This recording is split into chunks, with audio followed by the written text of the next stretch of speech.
The early 20th century hummed with anticipation. The United States, a young nation built on ideals of liberty and justice, found itself grappling with a fundamental question: did those ideals extend to all its citizens? For women across the country, the answer was a resounding no. Relegated to the sidelines of society, denied the right to vote, their voices remained unheard. Yet change was brewing.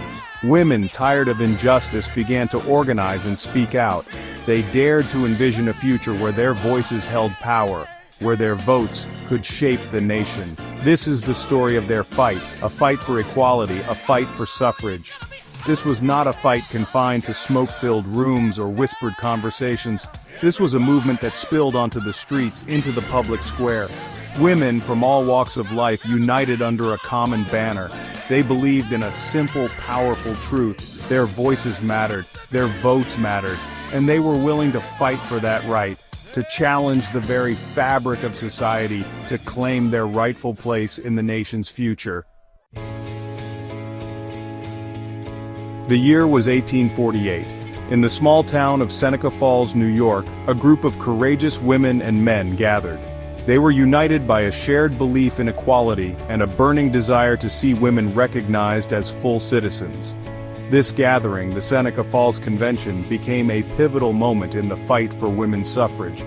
It was here that Elizabeth Cady Stanton, a prominent figure in the burgeoning women's rights movement, penned the Declaration of Sentiments.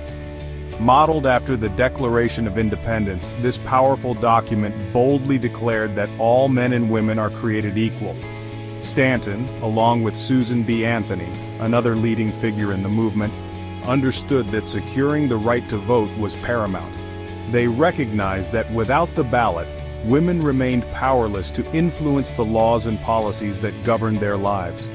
The Seneca Falls Convention may have been a singular event, but it ignited a flame that would burn brightly for decades. It marked the beginning of an organized movement, a movement fueled by the unwavering belief that women deserved a voice in their government. The fight for suffrage was not for the faint of heart. It was a fight met with resistance at every turn. Suffragists faced ridicule, scorn, and even violence. They were labeled as radical, unfeminine, and a threat to the social order. But these women, armed with unwavering conviction and an unshakable belief in their cause, refused to be silenced. They took to the streets, organizing marches and protests that captivated the nation's attention. From bustling city streets to quiet rural towns, the message of suffrage spread. Women stood on soapboxes, their voices ringing out, demanding to be heard.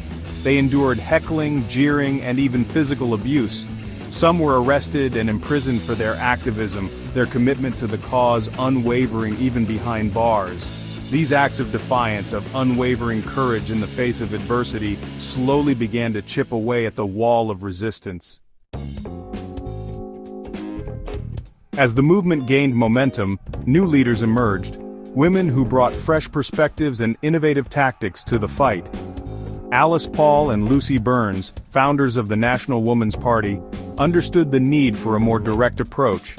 They organized silent sentinels, women who stood silently in front of the White House, holding banners with messages urging President Woodrow Wilson to support suffrage.